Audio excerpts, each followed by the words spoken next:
Check out the bicyclist hanging under the truck there on the right side of the screen. That's some smooth moves.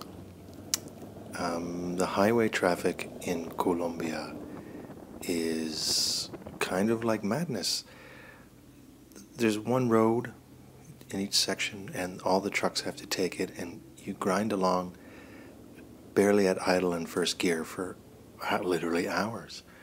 And I'm watching all the other motorcyclists passing on either side, and I realize if I'm going to get anywhere, like I tried to be a good Canadian boy, but it just didn't fly, so I realized that if I was going to get anywhere, I'd have to join them in that same technique.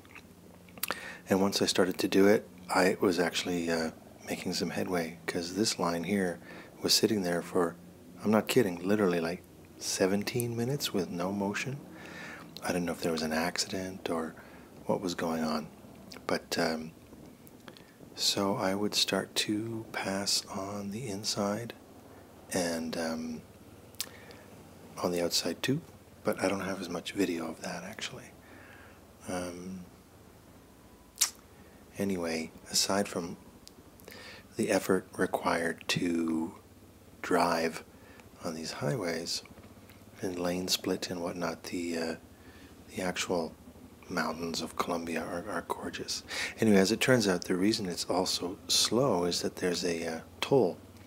Now in Colombia, motorcycles don't pay a toll. There's to the right side of the toll booth, there's this narrow little passage that motorcycles go through and they don't pay a toll.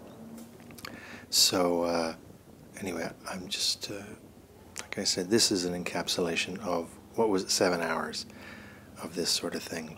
I mean, there were moments when traffic would move, or to be more honest, I would get past the traffic, or pass a particularly slow truck.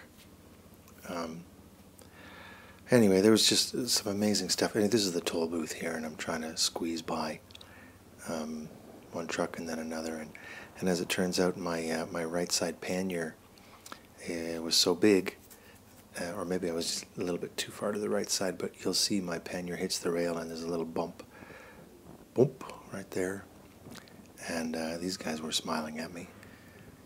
Anyway, once I cleared this toll booth and then passed this truck, things started to pick up, and I noticed this father and son who had just the right amount of machismo for my style, so I kind of shadowed them.